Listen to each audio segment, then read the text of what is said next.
Ok, aujourd'hui nous allons parler des 10 pièges mortels à éviter. Absolument, ok.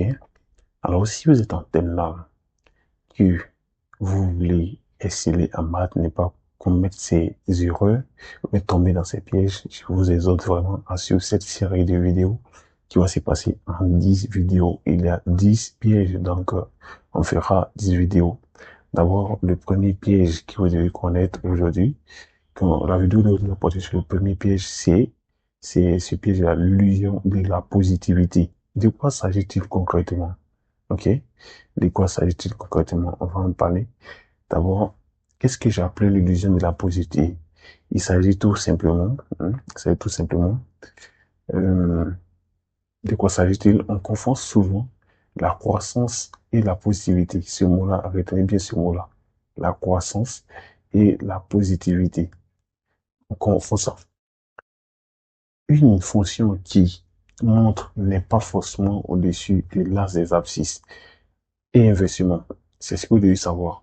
Une fonction qui croît n'est pas forcément positive. C'est-à-dire quoi? J'explique un peu rapidement avant de rentrer dans le vif du sujet. C'est-à-dire, on peut avoir une fonction qui croît, mais qui n'est pas au-dessus de l'axe des abscisses. Ça veut dire, on peut avoir un repère comme ça. C'est-à-dire, on peut avoir ce repère-là. Vous voyez un peu? Je fais le repère. Voilà. Ça, c'est le repère ortho un repère orthogonal et nous avons une courbe ici. Par exemple, cette courbe-là. Vous voyez cette courbe en bleu? Voilà, la fonction qui est là, on dit la fonction, cette fonction-là, quoi. Mais, ça ne veut pas dire que toute la fonction est au-dessus de l'axe des abscisses. Bon, prenons ce cas-là, j'ai fait monter ça trop, mais ça pourrait être une fonction comme ça aussi. Tout ça pourrait être une fonction comme ça. Ça dit, une fonction qui croît ici, comme ça. Ok, elle est croissante. Mais elle n'est pas au-dessus de l'axe des abscisses. Ok, donc c'est un peu ça que je vais tenter de vous expliquer dans cette vidéo d'aujourd'hui. Restez vraiment scotché quand vous allez apprendre quelque chose qui va vraiment vous aider. Donc on y va pour l'explication détaillée, ok? L'explication détaillée, ok. Donc ici, arrivé à ce niveau, sachez très bien que l'explication détaillée, une fonction croissante signifie qu'elle conserve l'ordre, ok? Elle conserve l'ordre. C'est-à-dire quoi? C'est-à-dire tout simplement euh, si j'ai ceci, A est inférieur à B, alors f de A, alors f de A est inférieur ou égal à f de B. J'ai pas de suivi ici, c'est toujours comme ça. Si ce principe est respecté, alors on dit que la fonction, elle est croissante. Ok?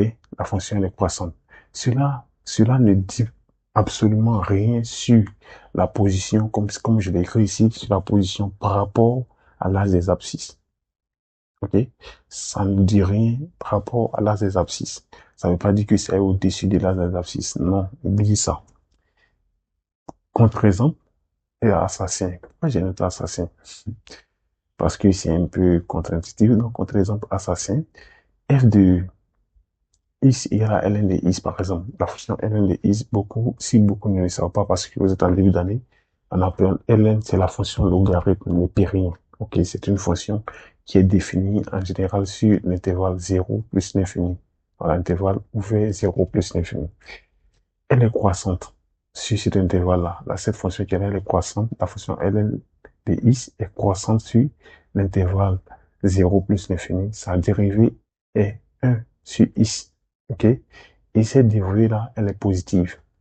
Cette dérivée, elle est positive. Mais, ce que vous devez savoir est que ln de 0,5 est environ égal à moins 0,69, qui est inférieur à 0. Pourtant, qu'est-ce qu'on a dit tout à l'heure? Que la fonction était croissante.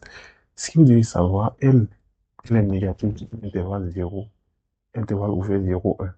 C'est-à-dire quoi? Je vais essayer d'illustrer avec un schéma ici. Vous allez voir de quoi il s'agit vraiment. C'est-à-dire si on a un repère, euh, dans ce sens, on a un repère comme ça. J'ai fait un repère orthogonal. Bon, c'est un dessin, hein, suivez très bien. La fonction ln, la fonction ln se représente de cette manière.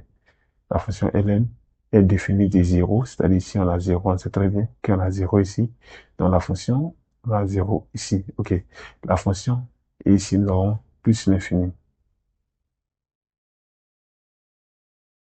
nous avons l'infini ici. Ok, plus l'infini ici.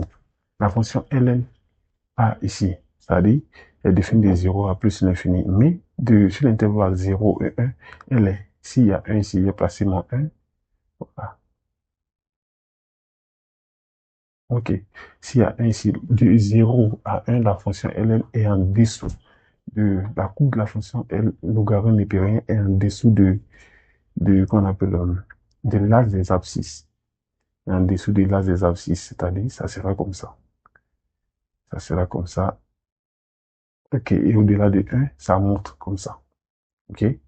J'ai raté un peu, mais ça doit, c'est que le 1 doit être ici, c'est que c'est comme ceci. Ok. Parfait. Donc, c'est en dessous. Comprenez le dessin? C'est un dessin à main levée, donc comprenez que donc c'est ainsi que la courbe de la fonction elle est ainsi présente. De 0 à 1, c'est en dessous de l'axe des abscisses. Vous voyez un peu? Ok, donc une fonction, c'est-à-dire ça rappelle ce que je disais tout à l'heure, que l'illusion de la positivité, c'est-à-dire que quand une fonction croît, ce n'est pas forcément au-dessus de l'axe des abscisses. Okay? Ensuite, nous allons continuer. Ce que vous devez savoir aussi est que on peut conclure tout simplement que une fonction peut monter sur l'axe des abscisses des is. Ok. Conclusion, une fonction peut monter sous l'axe des abscisses, c'est-à-dire quoi? Comme je l'ai fait le répète ici, on peut avoir une fonction qui monte sous l'axe des abscisses, comme ça.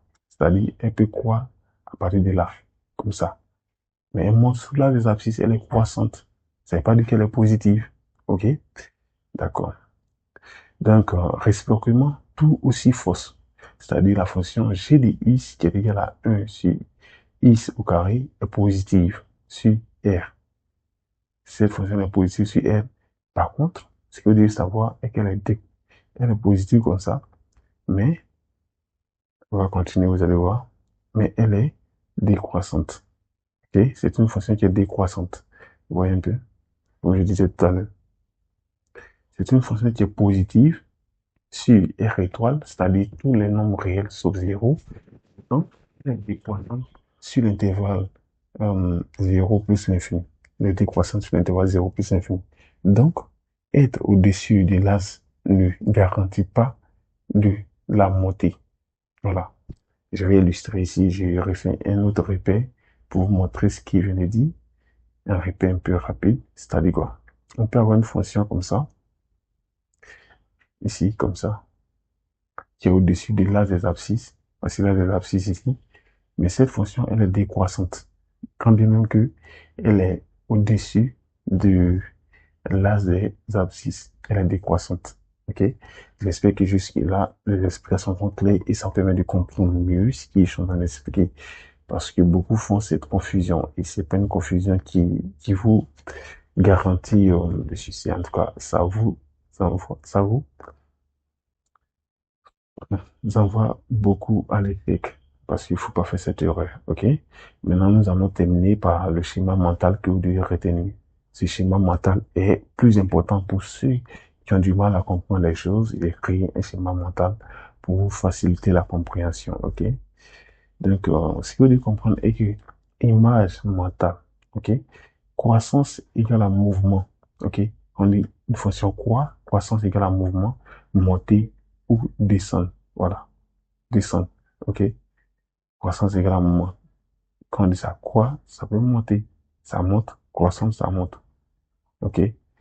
Slash descente, mouvement, c'est ce que ça veut dire. Quand on fait un mouvement, soit on monte, j'explique ce mot-là un peu, quand on, je suis là, qu'est-ce qu'il fait? Ok. Quand on fait un mouvement, ce mot, ça signifie simplement soit on monte, soit on descend. Ok? Donc c'est ça un peu la croissance. Maintenant, la positivité. Positivité, ça aide la position. Ok? Soit position, quand on parle de la position, soit on est au-dessus ou en dessous de l'as. La position fait allusion à au-dessus ou en dessous. Ok? Ce sont deux dimensions qui sont indépendantes. Donc, désormais, ce que vous devez retenir dans cette vidéo est que une fonction qui croît n'est pas nécessairement n'est pas nécessairement positive. Et une fonction qui est nécessairement positive, c'est pas nécessairement croissante. OK? C'est pas obligatoirement croissante. Les deux sont indépendants. OK? Ça peut arriver que ce principe peut être respecté. Une fonction peut être à la fois croissante et positive, mais c'est pas toujours évident. OK? Donc, je vous remercie pour le premier piège qu'il vient d'expliquer. J'espère que beaucoup l'ont compris. Tant mieux. Dans le cas échéant, essayez de regarder la vidéo à nouveau pour mieux comprendre les choses. Merci.